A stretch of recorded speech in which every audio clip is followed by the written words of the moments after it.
Boa tarde, Paulo Moura, cientista político, 25 de junho.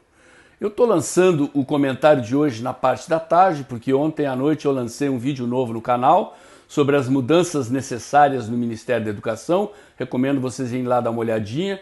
E para não encavalar os dois vídeos na divulgação, estou gravando esse aqui à tarde. O assunto do comentário de hoje é o STF.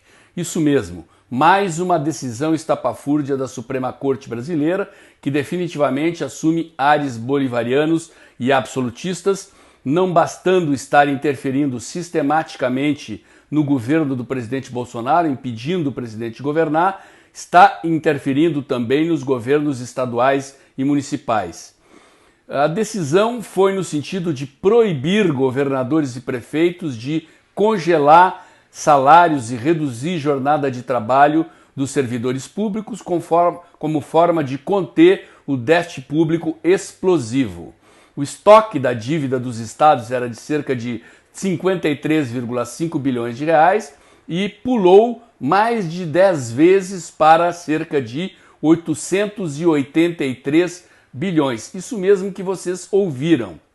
Para vocês terem uma ideia, o déficit público herdado pelo presidente Bolsonaro da Dilma Rousseff, relativo às contas da União, era de 179 bilhões de reais e o ministro Paulo Guedes, gerindo com competência e economia, reduziu esse déficit para 85 bilhões.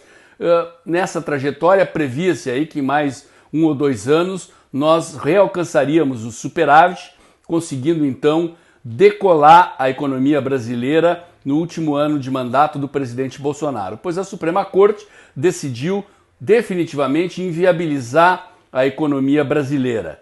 Não pode economizar dinheiro. O que acontece quando há esse déficit público enorme? Estados e municípios não podem se endividar sem autorização do Senado. Então, em geral, o que acontece? Pressão para o governo federal socorrer estados e municípios. De que forma?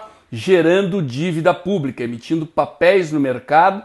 E essa dívida não é uma dívida do governo, não é do presidente, não é dos governadores, não é dos prefeitos. Essa dívida quem paga é o pagador de impostos brasileiro. Isso mesmo. Então preparem-se aí porque a situação está ficando crítica.